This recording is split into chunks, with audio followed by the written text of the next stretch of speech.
एक सेठ था,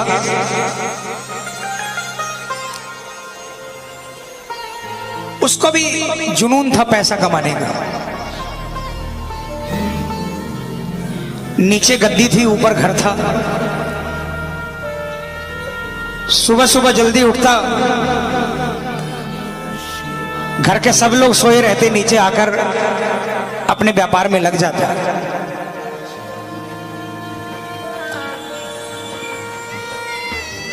पत्नी बैटरी लेकर नीचे ही आती। सुबह से लेकर रात तक वो सिर्फ अपने व्यापार में मगन रहता। घर वाले बीवी बच्चे कभी कहते कि हमें छुट्टी का दिन है, बाहर घुमाने के लिए ले चल पड़ो, या हमारे साथ आज मार्केट के लिए चल पड़ो, तो सेठ तिजोरी खोलकर गड्डी निकाल कर दे देता। कहता पैसे ले जाओ, गाड़ी खड़ी है, ड्राइवर खड़ा है, गाड़ी लेकर चले जाओ, ड्राइवर को लेकर चले जाओ, तुम काम करके आ जाओ, मुझे डिस्टर्ब मत करो, मुझे अभी पैसा कमाना है। उसके लिए पैसा से बड़ा दुनिया में कुछ था ही नहीं। यार दोस्त आते, वो भी बहुत मिन्नत करते कि यार कभी तो बाहर निकला करो, लेकिन सब हार गए। एक बार घर वालों ने और सेठ के यार दोस्तों ने मिलकर मन में एक विचार किया। 2-3 दिनों की छुट्टी लगातार पड़ रही थी और घर वालों ने अल्टीमेटम दे दिया सेठ जी को कि इन छुट्टियों के अंदर में हमको बाबा श्याम के दरबार में, सालासर जी दरबार में, रानी सती दादी के दरबार में दर्शन करने जाना है और आपको साथ लेकर जाएंगे। सेठ ने बहुत मना किया, घर वालों ने भी अनशन कर दिया कि अगर नहीं चलोगे तो खाना पीना सब बंद कर देंगे। सेठ इतना निर्दयी नहीं था, हार गया और प्लान सफल हो गया। घर के बीबी बच्चे और सेठ के यार दोस्तों ने मिलकर एक बड़ी लग्जरी बस करी और सब कोई मिलकर गाड़ी में बैठकर सुबह सुबह बाबा श्याम के दरबार के लिए निकल पड़े। गाड़ी के अंदर में कोई झांझ बजा रहा था, कोई मजीरा बजा रहा था, कोई ढोलक ढपली बजा रहा था, भजन गा रहा था, कोई नाच रहा था कोई। लेकिन सेठ वहां पर भी मोबाइल लेकर सौदा कर रहा था। खाटू पहुंच गए, धर्मशाला में जाकर रुके, नहाए धोई करी और जब धर्मशाला से बाहर निकले मंदिर जाने के लिए तो किसी के सिर पर चूरमे का थाल था, किसी के हाथ में प्रसाद की थैली थी, कोई ढपली लेकर धमाल गा रहा था, कोई निशान लेकर नाच रहा था। सेठ वहां भी मोबाइल से सौदा कर रहा था। बाबा के मंदिर की सीढ़ी आई, सेठ ने कान पे से मोबाइल नहीं हटाया। अब की बार उसकी धर्मपत्नी ने झपट्टा मारकर मोबाइल छीन लिया। अरे कुछ तो शर्म करो, अब तो बाबा का दरबार आ गया, अब तो ये व्यापार और कारोबार को थोड़ी देर के लिए तिलांजलि दे दो। सेठ मन महसूस कर रह गया, बिना मन के उसने पहली सीढ़ी पर कदम रखा। लेकिन प्रेमियों, झूठ नहीं कहता, जो नहीं गए हैं उनको बता दूं, 13 सीढ़ी है और पहली सीढ़ी से ही कुछ कुछ होने लग जाता है। सेठ को भी लगा कि कुछ अलग सा हुआ है उसके साथ। एक एक सीढ़ी चढ़ता गया, सेठ के मन के भाव बदलते गए और 13वीं सीढ़ी पर चढ़ने के बाद जब वो बाबा श्याम के दरबार में सामने पहुंचा और बाबा से नजरों से नजरें मिली, सेठ एक टक निहारता रह गया, आंखें फटी की फटी रह गई। चंद सेकंड के अंदर में सेठ की आंखों से आंसुओं की धार बह निकली और सेठ मन ही मन बाबा से कह रहा है, बाबा मैंने तो सोचा था कि पैसा कमाने से बड़ा नशा दुनिया में किसी चीज में नहीं है, लेकिन मैं गलत था, मैं अभागा था बाबा, जो इतने बरसों तक आपके दरबार से दूर रहा। आज आपकी आंखों में झांक कर देखा, जो नशा आपकी आंखों में है उस नशे के आगे दुनिया का हर नशा फीका है बाबा। सेठ काफी देर तक बाबा के सामने खड़ा आंसू बहाता रहा। मन ही मन बातें करता रहा। परिवार वाले दर्शन करके आए, सेठ को हाथ पकड़ा। सेठ ने कहा तुम जाओ, अभी मैं थोड़ी देर में आता हूँ। क्या तो आने के लिए तैयार नहीं था, क्या मंदिर खाली था। घंटों बाबा के दरबार में बाबा से बातें करता रहा। आखिर में उसने शीश झुकाया, दंडवत प्रणाम की और कहा बाबा आज आपसे वादा करके जाता हूँ। मैंने सुना है हर महीने की 11 को आपके दरबार में लाखों लोग आते हैं। मैं भी आपके दरबार में हर 11 को आऊँगा, अकेला नहीं आऊँगा। मेरे शहर में जो भी आपके दरबार में आना चाहेगा उसको अपने साथ लेकर आऊँगा, गाड़ियाँ भर भर कर आऊँगा। ये वादा करके सेठ चला गया। अगले महीने 11 आई, सेठ फिर बाबा के दरबार में आया। अब की बार कई गाड़ियां लेकर आया, पूरे शहर को न्योता दे दिया। सेठ इसी तरह आने लगा। 2, 4, 6 महीने बीते। एक 11 के दिन जब सेठ घर से निकलने लगा, मुनीम जी आवाज लगाई। मुनीम ने, सेठ जी कहाँ जा रहे हो? सेठ ने कहा मूर्ख तुझे पता नहीं आज 11 है, मुझे बाबा श्याम के दरबार में जाना है। मुनीम ने कहा सेठ जी आपको शायद याद नहीं, कल एक व्यापारी का फोन आया था जो कि बाहर से आ रहे हैं और 50-60 लाख का व्यापार है, सौदा है, और आज शाम को वो वापस देश से बाहर चला जाएगा। अगर ये सौदा हाथ से निकल गया तो बहुत नुकसान होगा। आप एक काम करो, 11 की जगह पूर्णिमा को चले जाना। सेठ ने सोचा मुनीम सही कह रहा है, आज इस व्यापारी से सौदा कर लेता हूं, 4 दिन बाद पूर्णिमा आएगी, पूर्णिमा को चला जाऊंगा, क्या फर्क पड़ता है। सेठ माया में उलझ गया। 50 लाख का सौदा करने के लिए रुक गया। उस मूर्ख को यह नहीं मालूम था जो व्यापारी आ रहे हैं उससे 50 लाख का सौदा होगा, लेकिन ये जो व्यापारी है इससे जन्म जन्म का सौदा होने वाला था। सेठ नहीं गया। पूर्णिमा आई, फिर कोई व्यापारी आया। सेठ ने सोचा अगली 11 को चला जाऊंगा। अगली 11 आई, फिर कोई व्यापारी आया। सेठ फिर सोचा कि मावस को चला जाऊंगा। सेठ फिर माया जाल में उलझ गया और सेठ का बाबा के दरबार से रिश्ता फिर से टूट गया। 2-4 महीने निकल गए, सेठ खाटू नहीं जा पाया। एक रात को सेठ सोया, अचानक रात को 2-2:30 बजे उसे लगा कि उसे कोई आवाज आ रही है। वाह रे सेठ, तू तो बहुत बड़ा व्यापारी निकला। मैंने तो सोचा था कि मेरे दरबार में कोई मेरा भगत आया है जो पश्चाताप करने के लिए आया है, लेकिन मुझे नहीं मालूम था कि वो कोई भगत नहीं बल्कि सौदागर था, सौदा करने के लिए आया है। तुझे पैसे कमाने का बहुत शौक है ना, जा आज के बाद खूब पैसा कमाना, लेकिन मेरे दरबार में दोबारा नहीं आना। सेठ की आंखें खुली, बहुत पछताया। उसने सोचा कि अभी के अभी खाटू जाऊंगा, लेकिन बाबा को मंजूर नहीं था। बिस्तर से उतरने के लिए जैसे ही पांव नीचे किए, सेठ अपने पांव पर नहीं खड़ा हो पाया। पैरालिसिस अटैक हो गया, दोनों पांव रह गए। बहुत पछताया। एक दिन सेठ व्हील चेयर पर बैठा अपने मकान के बाहर आंसू बहा रहा था। एक डाकिया बगल से निकला। सेठ ने डाकिया को आवाज लगाई, है डाकिया, तुम तो कलकत्ता, दिल्ली, बंबई न जाने कहां कहां का संदेशा ले जाते हो, क्या मुझ गरीब का एक संदेशा मेरे बाबा श्याम के दरबार में ले जाओगे?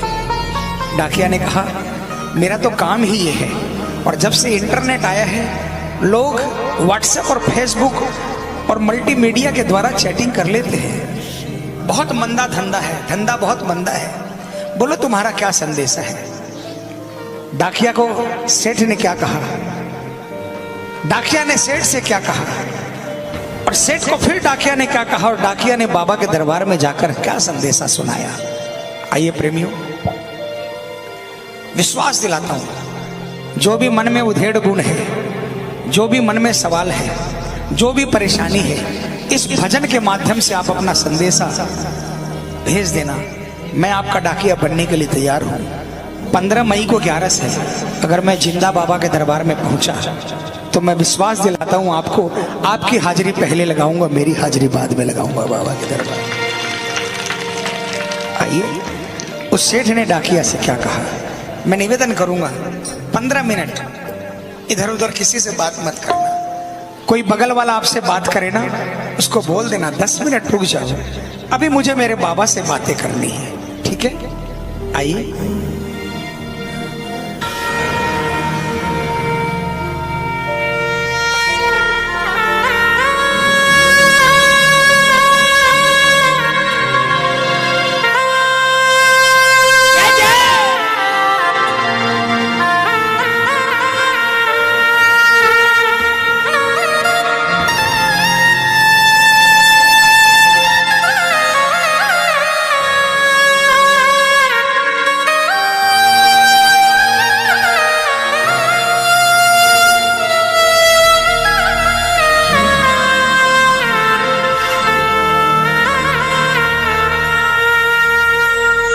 डाकिया जा रे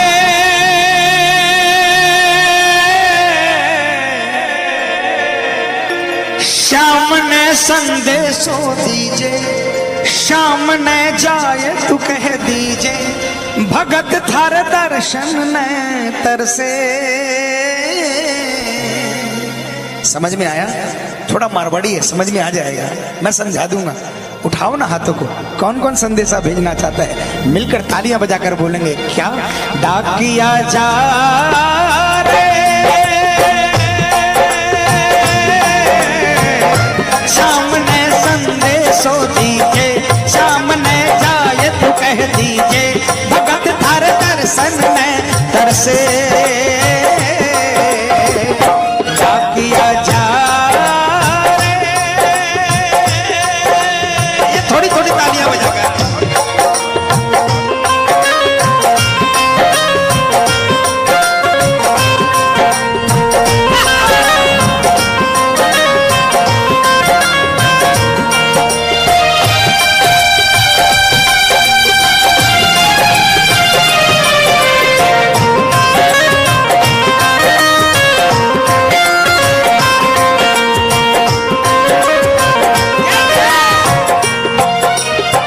तालियां बजाकर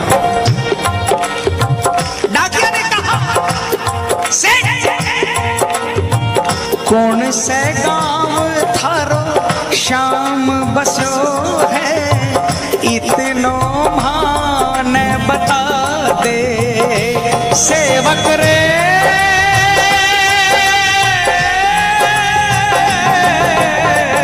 कौन से गांव थारो श्याम बसो है, इतनो मान बता दे। घर तेरे पास है कोई निशानी, माने तू दिखला दे। कैया जानूंगा पहचान मैं हूँ छोरो अनजान, कैया जानूंगा पहचान मैं हूँ छोरो अनजान, कैया शाम शु होसी मिलन।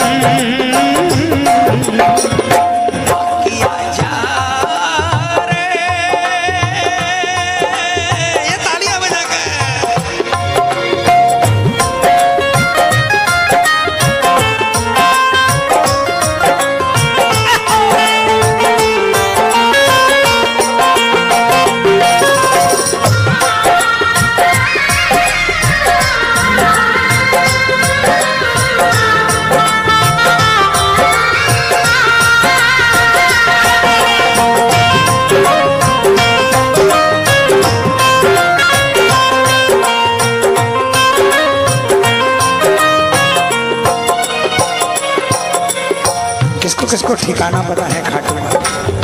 तालियां। सेठ ने कहा खाटू में है श्याम जी को मंदिर, शिखर ध्वजा लहरावे। डाकिया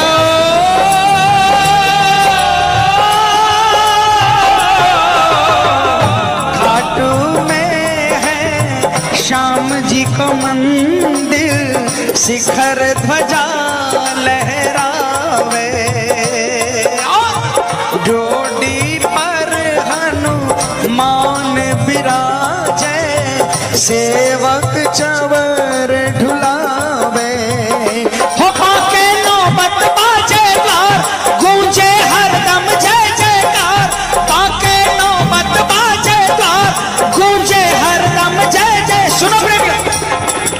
खाटू जाते हो ना, जब छोटी सीढ़ियों से दर्शन करने चढ़ते हो, अखंड ज्योति वाले चबूतरे पर नगाड़ा रहता है, नगाड़ा वाला भी रहता है, तालियां बजा, उसके हाथ से डंडा लेकर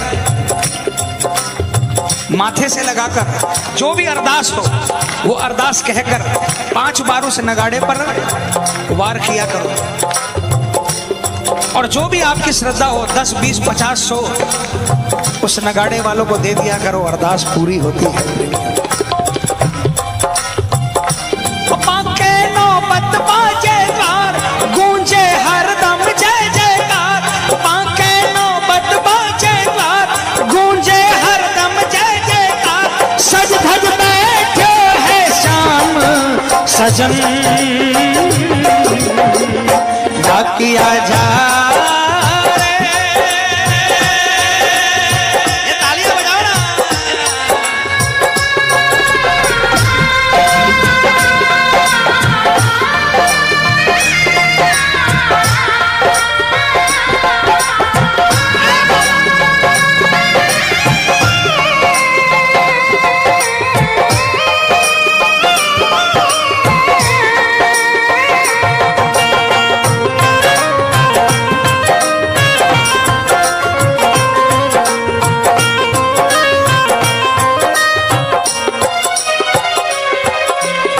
डाकिया सेठ से विदाई लेकर निकला, खाटू पहुंचा, बस से उतरा, लोगों से पूछा भैया श्याम बाबा का मंदिर कहाँ है? लोगों ने बताया बाबा के मंदिर के पास पहुंचा। डाकिया भी सीढ़ी पर कदम रखा, डाकिया को भी कुछ अजीब महसूस हुआ, डाकिया सीढ़ी चढ़ता चला गया, 13वीं सीढ़ी पर पहुंचा। ध्यान देना, जब कोई कोरियर वाला आता है, डाकिया आता है, घंटी बजाता है, और जब आप दरवाजा खोलते हो ना तो डाकिया या कोरियर वाला पहले आपको नहीं देखता, पहले अपने झोले में हाथ डालता है और झोले से आपकी चिट्ठी निकालता है, फिर आपकी तरफ देखकर आपकी चिट्ठी आपको सुपुर्द करता है। अभी तक डाकिया ने बाबा को नहीं देखा था, तालियां बजाना।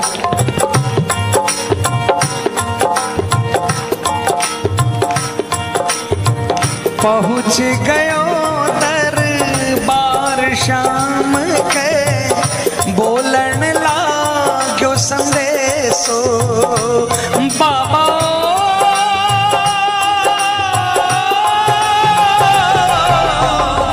बन बैठो कद शाम दीवानो, कुछ ना रयो अंदेशो। डाकिया ने जैसे ही अपने थैले में हाथ डाला, चिट्ठी निकाली ना, बाबा की तरफ देखा, डाकिया के होश उड़ गए, चिट्ठी हाथ से छूट गई, डाकिया की आंखों में भी आंसुओं की धार बह गई, फूट फूट कर रोने लगा, संदेशा सुनाना भूल गया। अचानक उसे लगा कि कोई आवाज आई, अरे डाकिया, तो जिस काम के लिए आया है वो काम तो बता। डाकिया बाबा के चरणों में गिर गया, उसने कहा बाबा मैं अभागा डाकिया, जिंदगी के 40 साल साइकिल के 2 पहियों पर बिता दिए, इसका संदेशा उसको सुनाया, उसका संदेशा उसको सुनाया, मेरी सुनने वाला आज तक कोई नहीं आया। रिटायरमेंट के 2-3 महीने बाकी बचे हैं, ये तो भला हो उस सेठ का जिसने मुझे आपके दरबार का पता बता दिया। मैं सेठ का संदेशा जरूर लेकर आया, लेकिन अब आपसे विनती करता हूं मुझे यहां से नहीं जाने दो बाबा, अपने चरणों की सेवा दे दो, कुछ नहीं चाहिए, दिन भर आपकी और आपके भक्तों की सेवा करूंगा, आपके प्रसाद की अगर आधी रोटी भी मिल जाएगी उसी में संतोष करके अपना जीवन बिता दूंगा। बन बैठो कद शाम दीवानो, कुछ ना रहो अंदेशो। ओ आखड़ ल्या सो बरसी धार, चैया सावन की फुहार। आखड़ ल्या सो बरसी धार, चैया सावन की फुहार। देख सावरिया बोलो यह वचन।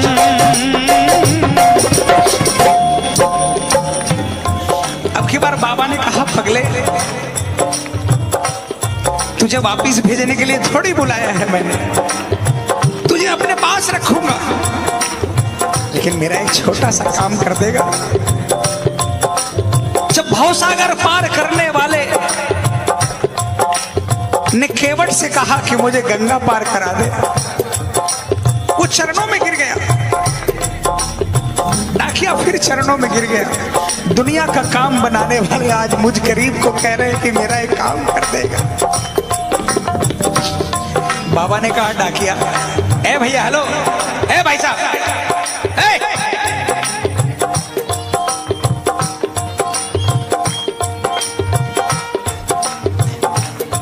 बाबा ने कहा, पगले, जिस सेठ की चिट्ठी लेकर आया है ना, अगर उसको संदेशा वापस नहीं सुनाएगा मर जाएगा वो। बस मेरा संदेशा उसको देकर आ जा, उसके बाद तुझे कहीं नहीं जाने दूंगा। और बाबा ने क्या कहा, डाकिया जा रे, संदेशों सेवक ने दीजे, सेवक संदेश न तरसे। संदेशों सेवक ने दीजे, सेवक संदेश न तरसे। सेवकिया राह तेरी निरखे, डाकिया जा। ये दोनों हाथों को उठा लेना, डाकिया चल पड़ा है। क्या पता वो चिट्ठी आपके नाम पर आ जाए बाबा की मिलकर।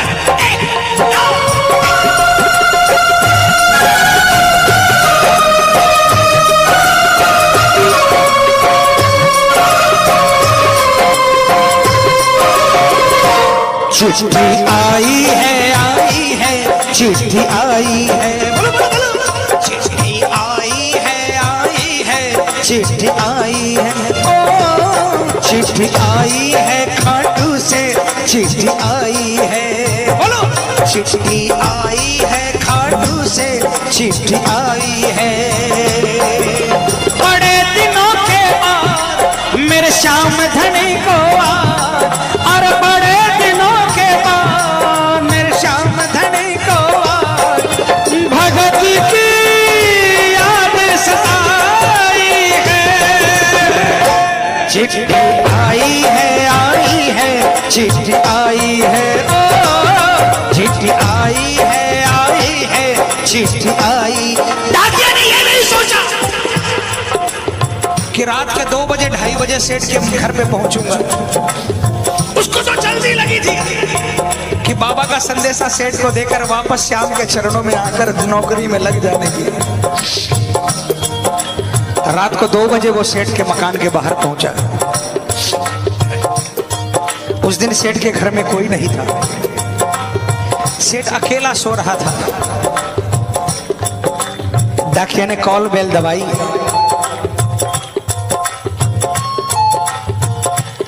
अचानक सेठ की नींद खुली। उसने सोचा आधी रात के वक्त कौन आया। अचानक उसे याद आया, डाकिया आया है, मेरे बाबा का संदेशा लेकर आया है। उठकर बैठ गया, लेकिन वो भूल गया कि उसके तो पांव नहीं है। घसीटते घसीटते व्हील चेयर पर पहुंचा और व्हील चेयर को धकेलते धकेलते दरवाजे तक पहुंचा। तालियां बजाना।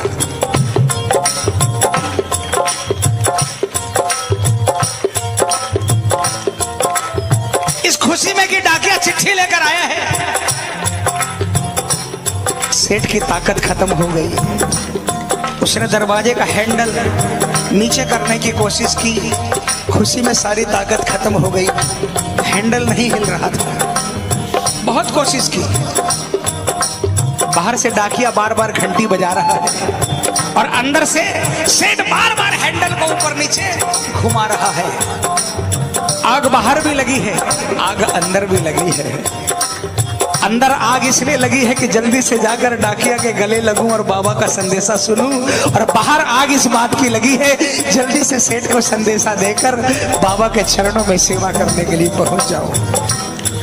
काफी समय बीत गया, सेठ की आंखों में आंसू आ गए और अचानक उसने आओ देखा न ताओ और हैंडल पर हाथ रखकर एक जोरदार जयकार लगाई, हारे के सहारे की, और उसने जोरदार ताकत लगाई, हैंडल नीचे हो गया, दरवाजा खुल गया और सेठ बाहर डाकिया के चरणों में जाकर गिर गया।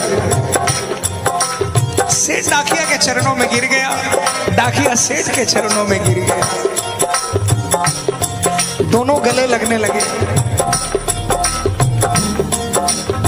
डाकिया ने चिट्ठी निकालकर सेठ के हाथों में दी। सेठ ने कहा, नहीं, मुझ पापी को मत दो, आप तो मेरे बाबा के करीब जाकर आए हो, आप अपने हाथ से मुझे संदेशा सुना दो। बाबा ने क्या कहा?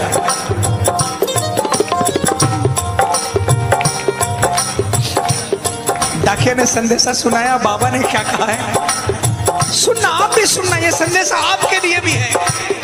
बाबा ने कहा, कह दीजिए तू जाए सेवक ने तेरो बुलावो आसी, सेवक रे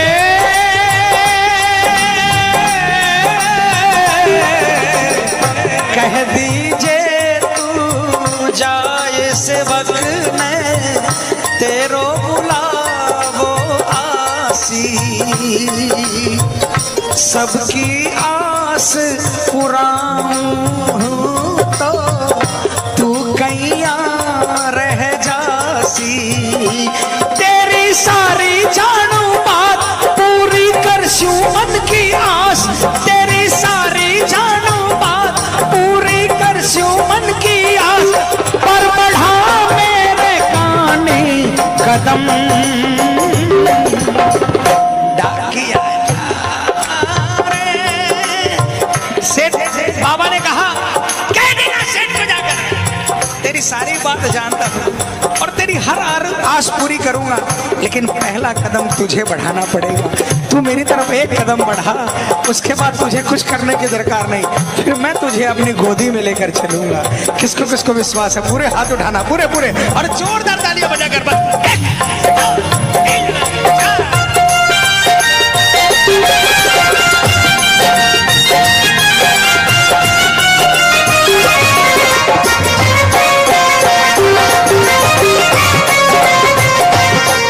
उस बांसुरी वाले की, उस बांसुरी वाले की, लीले घोड़े वाले की, उस बांसुरी वाले की, लीले घोड़े वाले की गोदी में सो जाऊं, मेरा जी करता है शाम के भजनों में खो जाऊं, मेरा जी करता है शाम के भजनों में खो जाऊं। किसका किसका मन करता है?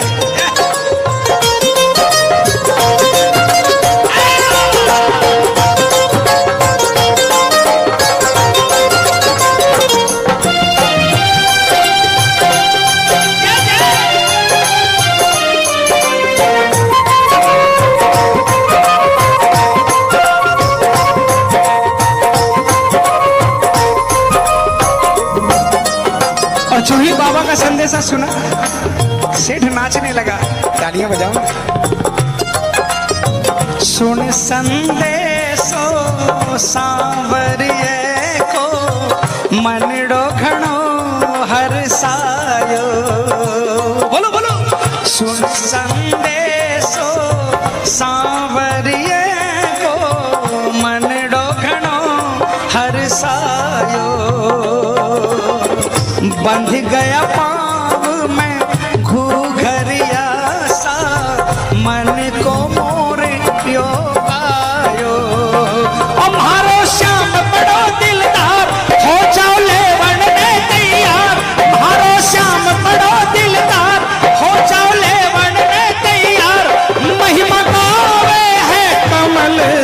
ऐसन